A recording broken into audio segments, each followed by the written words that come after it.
जी आप तो कह रहे थे कि हम वकील हूँ, मेरा 1.5 लाख रुपए का तनख्वाह है, आप काम करने पे क्यों मजबूर हो गए? हाँ, तो तेरे को पता नहीं है, हम लोग सरकारी वकील थे तो 1.5 लाख रुपए सैलरी आता था, पेंशन तो आएगा नहीं।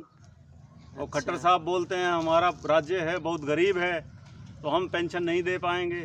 केंद्र का प्रशासन, वो केंद्र का जो फाइनेंस मिनिस्टर है सीतारमन, वो भी बोलती है कि हमारा देश तो दिवालिया हो गया है, हम भी श्रीलंका या पाकिस्तान की पोजीशन में पहुंच जाएंगे, पेंशन नहीं देंगे हम सरकारी वकीलों को। अब मजदूरी तो करनी पड़ेगी ना, 2 बच्चे हैं, उनकी फीस भी देनी है पढ़ने के लिए, 2 बेटियां हैं शादी के लिए, 1 बेटा है, एक भी गोली भी नहीं देने के लिए हमारे पास पैसा नहीं है। 6500 रुपये सैलरी मेरे को पेंशन दे रही है। अब 6500 रुपये में पेट भरें या बच्चों को पढ़ाएं?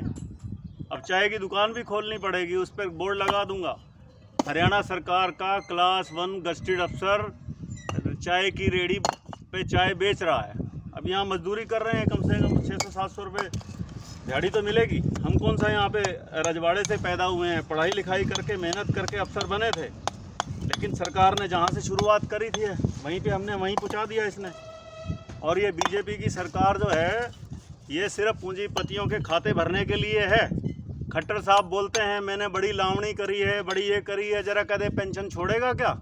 हरियाणा राज्य की उसको इतनी चिंता है, हरियाणा राज्य की उसको चिंता है कि 2030 तक दिवालिया हो जाएगा। और अभी बोल रहे हैं पिछले 3 महीने में हरियाणा ने 7500 करोड़ रुपया जीएसटी का इकट्ठा किया है। एक तरफ से तो दिखाते हैं कि हमारे पास बहुत सारा पैसा है और दूसरी तरफ दिखाते हैं कि हम दिवालिया होने जा रहे हैं। ये 2 स्टेटमेंट क्या है? एमपी को, एमएलए को 4-4 बार की पेंशन, और हमने अपनी सारी ज़िंदगी दे दी 58 साल तक सरकार को, एक पेंशन देने में भी उसका दिवालिया होने पे आ जाएगी। ये बीजेपी के नए कंसेप्ट आ गए हैं, सिर्फ बेवकूफ़ बना रही है देश की जनता को। और दोबारा अब लोगों सचेत हो जाओ, वोट की चोट दे दो इनको। जब तक वोट की चोट नहीं दोगे तो ये सुधरेंगे नहीं। कांग्रेस तो इससे लाख दर्जे अच्छे है, कम से कम मुलाजिमों के ऊपर उन्होंने अपना हथौड़ा तो नहीं चलाया। अपनी तिजोरियां भर लो और देश के नागरिकों को कर दो कमज़ोर।